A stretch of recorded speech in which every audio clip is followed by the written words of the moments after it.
Yeah, awesome. All right, well, let's get the pitches started. So first up, we have Matt from Buttress. Thank you. So I just wanted to, because I'm first, I'm a bit nervous. I wanted to tell you a story of my first pitch just to warm up, and hopefully that's okay. So my first pitch went well, and then an interesting thing happened. I was in the bathroom and I was washing my hands and I hear a voice and it said, "What's a buttress?" And I went, well, what do I do now? I'm not religious, but there's this voice, and anyway, it was a guy in the cubicle, which is creepy. But anyway, he didn't know what a buttress was, and so I thought I'd just introduce, because everyone kind of knows the word buttress, but no one paid attention in Year 8 geography. So I just wanted to help everyone out. I wanted to, and I get asked after a pitch, so I'm just trying to save drinking time. So I'm just going to run you through what, my clicker isn't working. I'm pressing play. Okay, cool. So what is a buttress? And so a buttress is something that spreads load and adds stability to a system. It's something that nature has invented. And here's a buttress of a wall. Here's a buttress on a buttress root on a tree. Here's a flying buttress, and so buttresses were a key innovation in medieval cathedrals that enabled them to be huge. This is not a buttress, just letting you know. So I'm glad we cleared that up. So I'm going to introduce Mick. Mick's starting a construction business. Buttress is related to construction, and he's got a couple of choices in terms of business systems or accounting systems. And he chooses one, then he realises, I can't actually operate this thing, it's too difficult, so he hires Linda to operate it. She's expensive, relatively. And this is truly what it feels like when you first get into business. You're pushing this thing along and you're going, what, why? And the key problem is that it's an incomplete system. So it's like getting an old engine and then having to build the other parts yourself. So you've got to plug things into it. You've got to plug invoice processing and timesheets. You've got to plug the outputs and the reporting into it. And the thing that I've found is that it blows a lot of smoke and it's very inefficient. And it blows a lot of paper as well. There's lots of paper flying around with that. And so it's inefficient, it's slow. And that, man, don't even ask about the other one. I'm not even going to say anything. Anyway, so I've realised that my clicker is inefficient. Do I have to be here? I'm pressing the right button and you can try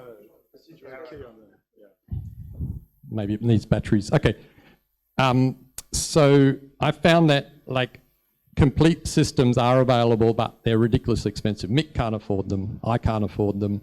And there are a whole bunch of incomplete systems. And where I see Buttress fitting in is like a new type of system that owns that quadrant, inexpensive but complete construction system. And it looks different. It's different in a lot of ways. Mick loves it. And it's got a single interface, so you don't have to look at separate things for your timesheets. It's all there, and it's a different kind of product as well. And in the centre of it is the engine or the power source is a fully integrated central ledger, and it's different, but it's got integrated inputs and outputs, and it's fast and it's efficient. It can be fast and efficient if it's integrated. So what the point of it is to speed up information flow and speed up cash flow and cut down admin time. And in terms of the scale of the industry, it's interesting because it's measured in percentage points of GDP. So it's bigger than any other it, and the real opportunity is a very homogeneous system, but it's stymied, I think, from innovating, and there are some similarities. What I'm after is I've got a ragtag band of people helping me at the moment, and my cousin, my brother-in-law, but I really do need a CTO who will commit to this project. So that's my ask. If anyone can connect me, I'd love it. Thank you.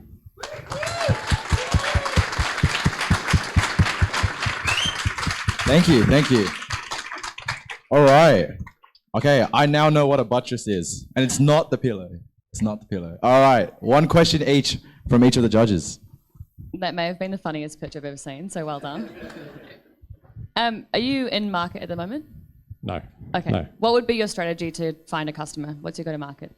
Our go-to-market is to build a community, and really, because the system relies on a whole product, so selling tyres doesn't help. It has to be a whole product. So there's a time and a cost to building that the analog we've got is building a car. So our strategy is to build a community around that product and that problem and that industry, which I think is being forgotten by tech, and I think and they're kind of forgotten by people generally and treated a little bit as second class. So our strategy is to really build that community up, give them resources in the meantime to help them along, whether it's spreadsheets or just a leg up.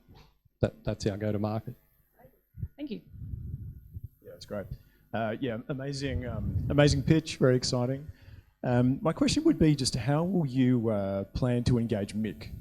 You know, and the reason I ask that is that two things, like at Salesforce, we find that those very focused industry type apps tend to do really well. So I think firstly, what you've shared is really exciting on that front. The construction sector, we've actually found quite challenging to engage, and particularly at the SMB level. There've been some challenges getting traction there, just given the nature of the audience. They're out on site, they're all around the place. So that'd be the question, I think. How will you engage Mick? So I would engage Mick the same way every successful app engages people, and I think this is where construction industry apps and apps have got it wrong. They're really focused on resource management.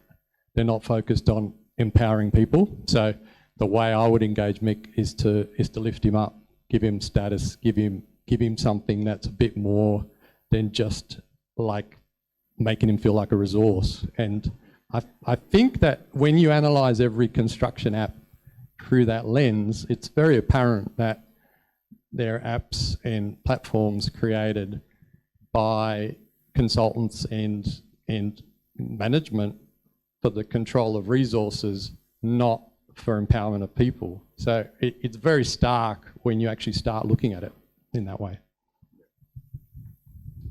So I'm going to continue on that theme. What's your background and how did this idea come? And you're flipping on the coin a little bit on the don't want to be a resource-driven platform. What's the value really to Mick, right? You said you want to uplift him. How are you going to do that? So I think if I understand the question, I think it's just about providing a platform that Mick understands. So Mick will never understand MILD. He won't get it. He doesn't understand what general ledgers are. And so we just hope, and I hope that addresses your question. It does. So for example, for Mick, like, it's all about the balance. He doesn't get multiple ledgers. He can't see them in his mind's eye. Most people can't actually. So it's about translating that into a system that Mick understands and creating a way where he gets it. And because the only way, like, a lot of builders manage their company by literally looking at the bank account and going, I've got enough money to pay people this week. They don't understand what's contained in their accounting system. And I hope Yeah, it makes sense. So you're kind of building it to be It's simple enough that Yeah, they can and- look at it like a bank account instead of looking at it like a resourcing tool.